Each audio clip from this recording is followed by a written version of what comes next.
Welcome to another episode of Optimal Game State. Today I'm going to be talking about the upcoming Legions Imperialis. Last week we got the news that there would be a delay with the release. The announcement is pretty vague, but speculation is that there was some sort of problem with the rulebook and they need to reprint them. That could be a month or two delay, which is really disappointing. Given that this week's Sunday reveal, so that's the pre-orders we're going to see on Saturday, were a Middle-earth diorama and a Blood Bowl special player, it does look like there's a Legions Imperialis shaped hole in the week's releases. So it's likely a bunch of boxes have gone out to the various content creators, so they could get their videos for the upcoming Saturday morning. I think this leaves them in a bit of a bind. Lots of people out there are recording their unboxings and test games and know lots about what's upcoming, but can't really say anything about it until the game releases, which may be ages away. Luckily, I didn't get anything, so today I get to talk about the upcoming rules without having to worry about any sort of embargo. Now, I have not seen the new rulebook, but we've already seen a ton of stuff on Warhammer Community, definitely enough to cover the basic rules, and there have been a few whispers floating around about some points which I'll touch on in brief near the end. Let's start with army building. The full list of models is referred to as your army. At the very start, you're going to pick which side of the heresy you're on, so that's either loyalist or heretic. You'll also pick your primary army for the list, so that might be one of the legions like White Scars and World Eaters, or maybe the Solar Auxilia. Initially, we're only going to have the Space Marine Legion and the Solar Auxilia, so we kind of just have two army lists. The faction special rules bring some variety to keep things interesting and keep things thematic. So here, for example, we can expect the White Scars to focus on fast vehicles that have jink, like bikes, while the World Leaders will be looking to get into close combat as often as they can. They'll be picking from the same army list for the most part, but will end up playing very different. Each army must have at least one formation for every 1500 points. This example here is the Legion Demi Company. There will be others. We know, for example, that there will be a Legion Armored Company and a Legion Aerial Assault. These formations do a couple of things. They have a list of compulsory attachments you must have. So here you must have 1 HQ, 1 support, and 2 core. The detachments provide a special bonus, so here we get dedicated transports and the Heart of the Legion bonuses. On the right hand side, we have some optional attachments. The graphic does look like it's separate, but this is still part of the same formation. Notice that some of these detachments do appear multiple times, while some appear just once. As these are optional, you don't have to take these, but you can not take more than the options listed. So in the Legion Demi Company, you must have 2 core detachment and can take 1 more core detachment as an option. But you cannot take a 4th core detachment within this formation. If you wanted more, you'd need to have something from outside it. So this is a limitation. If you can't find a box on the list, it's not an option. We've seen this in a few different games. It basically stops us from creating lists that just spam whatever the best attachment is, and instead it makes things a little bit more thematic. We can expect to see new formations as time goes on. This list, for example, probably doesn't let the White Scars run an all-bike list, which would be very cool. So the designers might make a new formation specifically for White Scar players that focus on bikes. The preview article did say that once you have 70% of your points spent on formations from your primary army list, you can spend points on allied contingents. So if you're playing a Legion Demi Company of Imperial Fists, you could then spend 30% of your points on Titans, Solar Auxilia, or maybe even another Astartes Legion. Okay, we've talked a lot about detachments, but what is a detachment? Here we have the card for a Terminator detachment. At the top, it says Legion Terminator detachment consists of 4 Legion Terminator models. The wording here is a little confusing. A model refers to a base. So even though there are 5 Terminator miniatures on this base, the whole thing is called a model. If you look at the picture below, you'll see there are 20 Terminators pictured, which is 4 bases of 5 Terminators each. You can also increase the size by adding more models. The starting value for the detachment is 50. And if you add 2 more models, it's an extra 15 points, and 4 more models is an extra 30.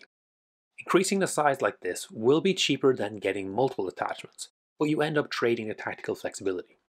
Okay, let's have a quick look at the card. We have a movement characteristic of 5 inches, a save of 4+, so that'll be to avoid taking damage, CAF is close assault factor, so that's the melee stat. Morale is a 3+, so we're likely going to be rolling 1d6 and trying to get 3 or more whenever we have to make a morale check. And then W is wounds, so there's only one, so if a hit goes through, a model is going to get removed. They are armed with Legion combi bolters, so range of 8 inches, 1 dice, so you're just going to roll 1 dice, and to hit is 5+. Arm penetration is 0, that normally reduces the save values, and then we've got a bunch of traits. All stuff here we have seen before, so this is largely going to be very familiar. The model has a couple of traits, and the detachment has a list at the bottom, so we can expect a lot of universal traits across the various attachments. Here we have another example of a detachment, this one for the Solar Auxilia. This one is a little bit more specialized. It's an all-armor detachment with no infantry. At the core of it, we have 2 battle tanks and 1 heavy armor. The bonus gives you a tank commander for 10 points, which we can assume is a good deal. We have 2 tank examples here, the Le Mans Russ and the Auxilia Super Heavy tank, which seems to be just a bunch of variants of Baneblades. The cards don't actually tell us which are the battle tanks and which are the heavy armor, but it's a fair assumption that the Le Mans Russ is a battle tank and the Baneblade is heavy armor. So in this case, the cheapest we could go with this formation is 2 Le Mans Russ strike squads with 4 models each, and an Auxilia Super Heavy tank squadron, which consists of just 1 Baneblade. That comes to 450 points in total. Alternatively, if we maxed out all of the options, we can go all the way to 1,280 points, which has 20 Le Mans Russ and 5 Baneblade. Alright, this is the box. It is roughly split between Astartes and Solar Auxilia. I believe it comes somewhere between 1,500 and 1,800 points in total. We'll actually work that out a bit later. So you could split the box and play a small game of Astartes versus Auxilia with a Warhound on either side as an allied contingent. With 2 boxes, you could presumably divide up the factions. I'd imagine the Astartes will be far more popular than the Auxilia though, so it might be tricky finding someone to split.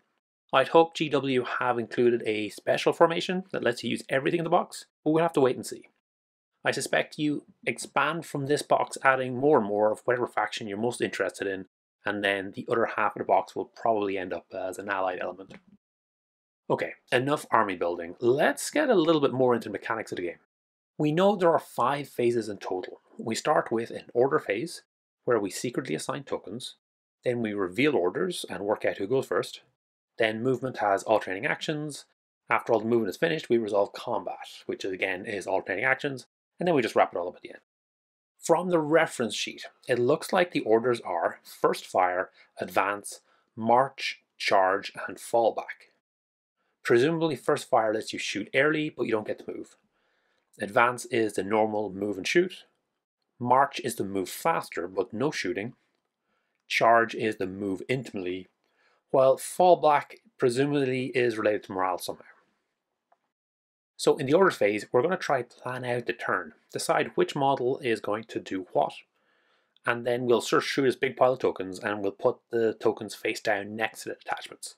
I quite like the idea of this. It has worked quite well for games of X-Wing and Aeronautica, so it is pretty tried and tested. In the second phase, we reveal everything, which I think is quite interesting. We'll have a chance to see what our opponent has planned out, and we try to get an idea of how the turn is going to play out.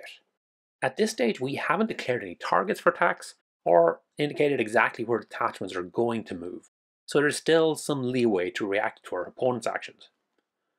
During this phase, we also work out initiative. Now, typically GW games have a really simple approach to this, which is just to roll off. Hopefully we'll see something a little more interesting, but I think we can assume D6 roll off and you get to pick whether you go first in movement or combat.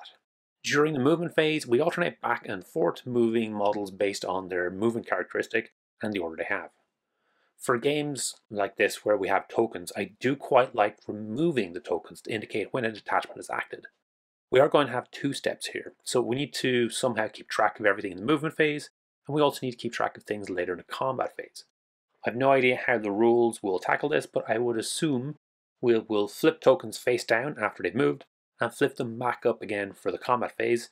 Then during the combat phase, we'll remove those tokens back to the pool after they've acted. The combat phase looks pretty straightforward. Models with first fire get to shoot first, and then this goes back and forth until there are no more left. Then we move to engaged. so those are the detachments who are stuck in melee. Last up we have the advanced fire, so the units that moved and can still shoot. We're going to get stuck into the mechanics for those in a quick second, but let's briefly look at the end phase before we do so. It says, resolve effects, fall back, test a rally, and calculate VP.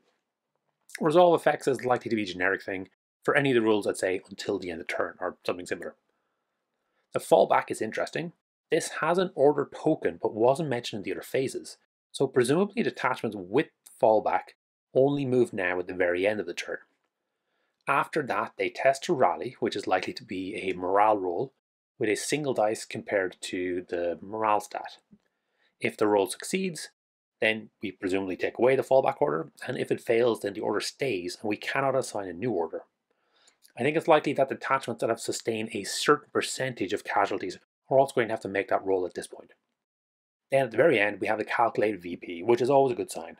Presumably this game will be about holding objectives and larger tactical elements rather than just killing. Although both is also good. Okay, let's get stuck into combat. Shooting is going to make up the majority of the game. Here we have 3 examples of the different grades of weapons. So we've got the Legion bolters, which the average Astartes will carry. We've got a Predator cannon, which will be mounted on a tank. And we have a Reaver volcano cannon, which is carried on one of the large titans. All of these share the same basic characteristics, which is really nice. There's an effective range in inches, the number of dice you get to roll, a 2-hit value that you need to equal or beat to get a hit, and finally an armor penetration value.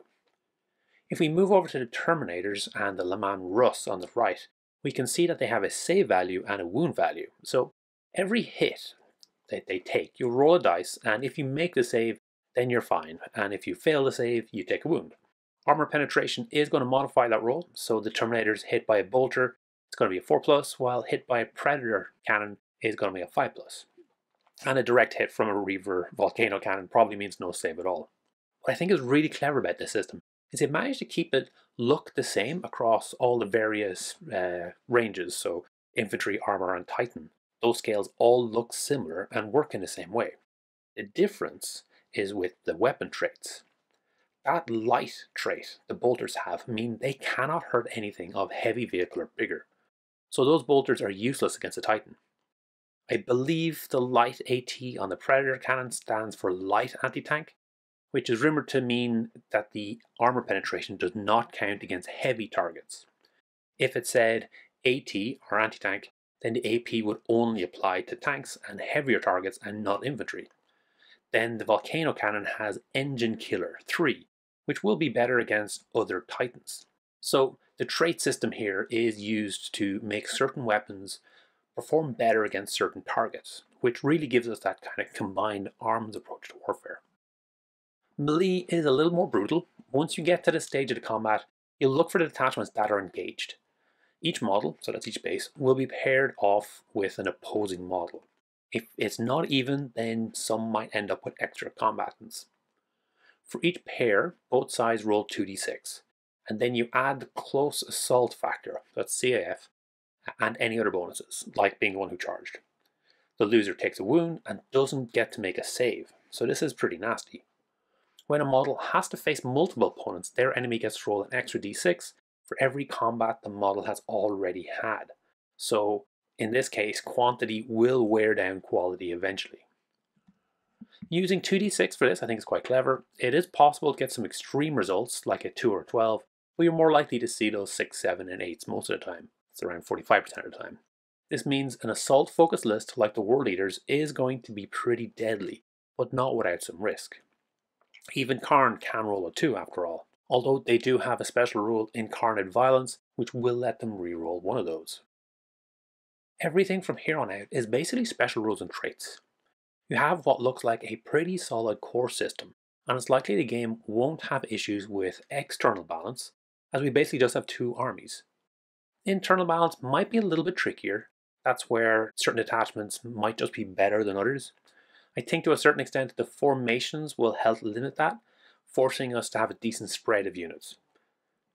As we've seen with the shooting rules, the traits do mean detachments aren't Swiss Army knives either.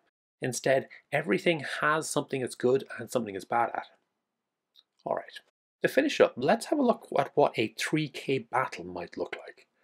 So this is the recommended size, and it's played on a 5 foot by 4 foot table.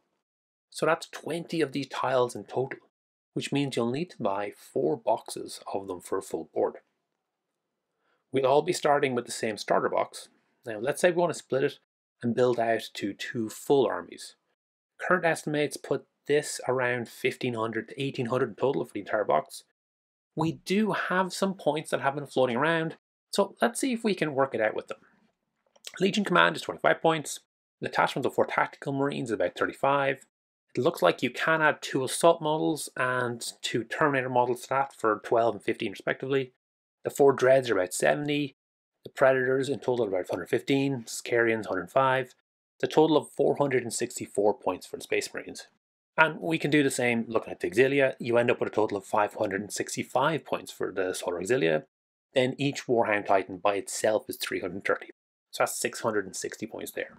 The total, based on this guesswork, and it is guesswork, is 1689, so just shy of 1700. So we would need to double the box to get to a single 3k army. We would need to quadruple the box to make 2 3k armies. That does feel pretty insane. Part of the dilemma, of course, is that GW will typically have the starter box be very good value. Getting the boxes individually outside of this may actually cost more, even if you're just interested in, say, the Space Marine side. Obviously, it's hard to know what this box is going to cost, but 2 Warhounds by themselves go for €60 already, so this could be pretty expensive.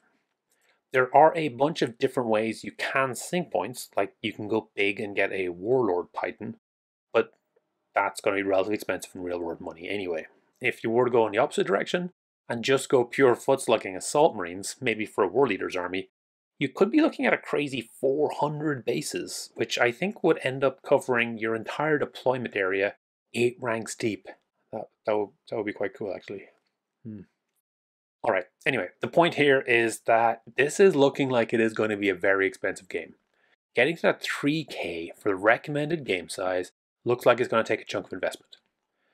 There is certainly an amount of comfort in knowing that this largely is going to be a game complete once it releases.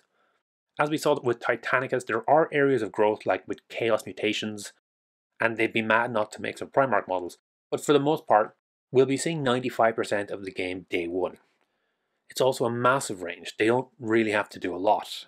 We've already got 5 or 6 Knights and 7 or 8 Titans for Titanicus, and then there's another 8 or 9 aircraft from Aeronautica.